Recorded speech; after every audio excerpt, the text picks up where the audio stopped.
Suburban Commando, with Hulk Hogan. It's, you know.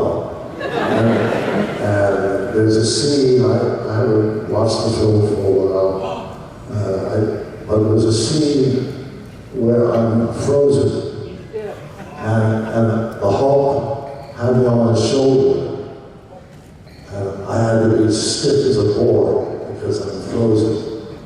And that was an interesting moment. Many people asked me to read that line. I was frozen today. I'll be there. That's about all I can say about that. On the same topic of gadgets, I guess, in Back to the Future movies, they always try to predict the future. They always try to predict what gadgets would, like they try to predict when the hoverboard would exist, or they try to predict when flying cars were there. Is there something that they showed you that was an imaginary device that you're still waiting for? Like, how come my newspaper doesn't have a changing screen on it? Or is there something in the Back to the Future movies that still hasn't come out yet that you're waiting for? Like hoverboard, space travel, time travel. It was something else. Well, just the mere concept of travel in time.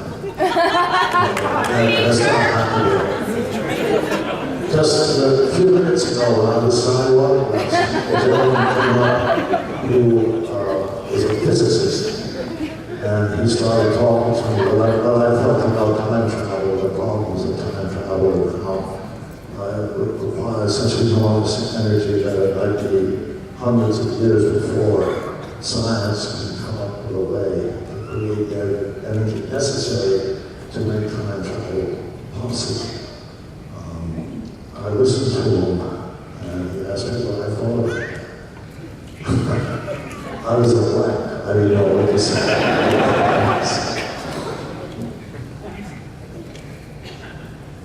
It's true that Michael J. Fox was not the original Marty McFly, correct? What? Michael J. Fox was not the original Marty McFly. They actually changed partway into filming. Is that true? He wasn't the original? Right. That's right. A wonderful actor. Perhaps somebody can help me out. Eric Stoltz. Eric Stoltz. Eric Stoltz was the original Marty, and he was the original Marty for 6 weeks of Back to the Future 1.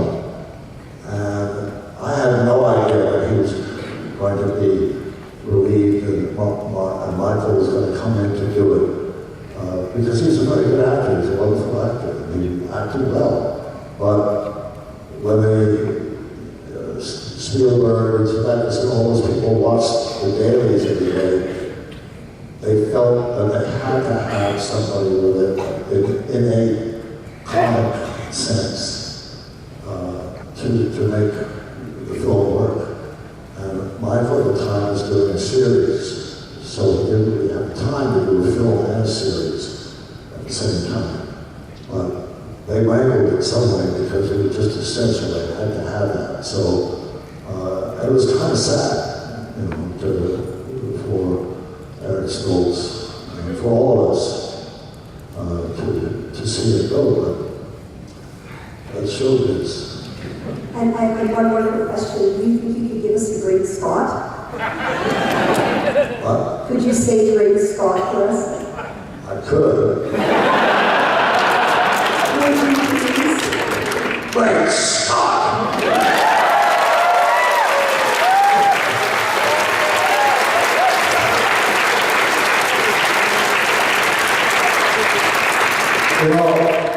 I just found out about a month ago. I was with some friends, and the question came up, where did the expression Great Scott come from? And I was told that in the Civil War, or maybe it was the Revolutionary War, the Civil War, there was a general by the name of something Scott. And he was a man of over 300 pounds, that he couldn't even stay on a horse. couldn't be out of a horse because he was too heavy. And he was great in dimension. So somehow people would talk about Scott as being great Scott, and hence it's come down to this. Great Scott. So, there you go. Earlier you mentioned how you wouldn't sleep before the day before you were filming. Right. I was just wondering if ever you've gone against the script or against the director to get the character that you're trying to portray, you know, in the way you want it to be. I mean, like, what I wanted to do was not, was it against what the director's wishes were? Yeah, go against the Yeah. director's. You know, that's never really happened to me.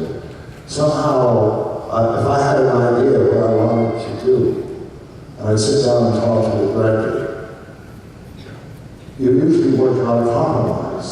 You know, maybe it's an idea, I want my hair a certain color, or I want to walk with a limp, whatever it is, or you have a stutter.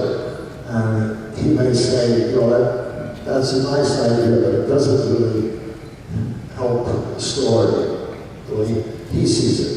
And we work out some kind of way so that we're both happy, and yet provide what the story needs. And I've always been able to work that out. I do know that it would be a situation where the director is adamant and he just wants it his way or the highway. You know, do it this way. And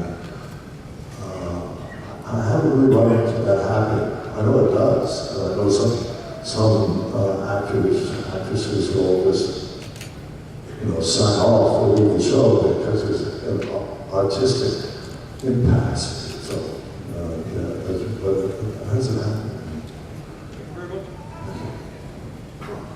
Hi, my question is, when you were doing Who Framed Roger Rabbit, was it hard for you at all to act with things that weren't really there, like the animation? Like, how'd you do that? First of all, they had a comedian, Charlie, does anybody know? Charlie Fleischer. Charles Fleischer. Charles Fleischer was a comedian, and he took on the role in the film of being the voice of Roger Rabbit, as well, and he dressed himself up in this outrageous costume. He was never on camera, he'd be off camera, and when Roger Rabbit would talk, he would be Roger Rabbit talking, and our eyeliner would be on him. And also they had, say for Roger Rabbit was about that big, not like that. And they built a kind of a rubber model of Roger Rabbit.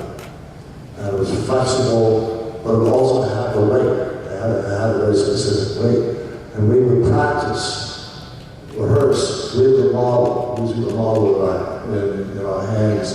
And we had a panelist there, so a kind of a dancer who taught us what muscles we would use if we're holding it this way or holding it that way, so that when we would get rid of the body and shoot, we could act as, we like to handle that weight and the size of it and all of that. So we would move our bodies in a way that looked like we were holding something, but actually when we finally shot it, we weren't holding it, it was just air, So, and that took a lot of practice, it took a lot of work to make it look like we were really dealing with these cartoon characters. Who? As Uncle Fester, the Mamushka. How long or how many takes did that take? That took a lot of takes. And you still practice this dance? Yeah, there was the sword swallowing, throwing the swords, and I think wasn't there a time when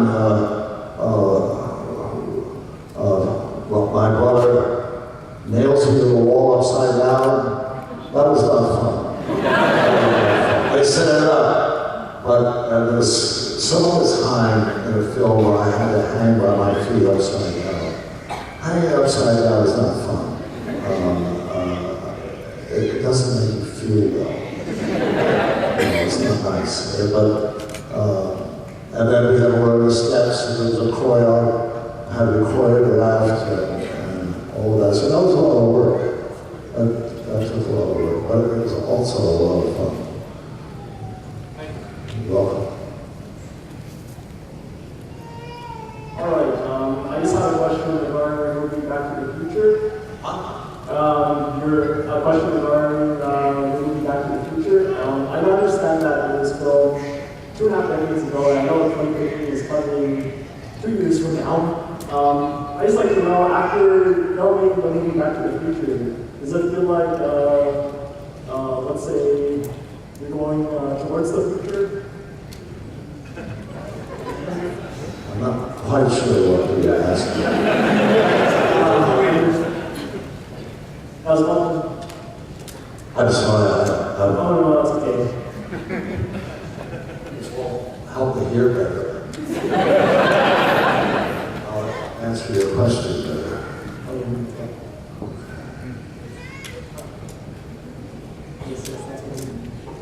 How did that go again? Yes, just regarding the movie, I know 2015 is coming 2 years away from now. Does it feel like you're approaching 2015 after making Back to the Future? Well, I guess we are. But I don't feel that the kind of scientific advances